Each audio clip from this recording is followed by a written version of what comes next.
స్వల్ప ఛార్జీలతో ఏర్పాటు చేయబడిన దేవస్థానం వారి బస్సులు.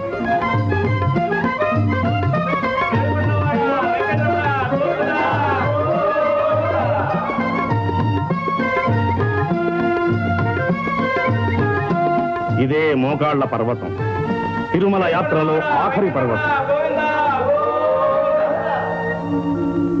గోవిందనామ స్మరణతో అలుపు సలుపు తెలియకుండా 7 కొండలు ఎక్కి తిరుమలను చేరుకుంటున్న యాత్రికి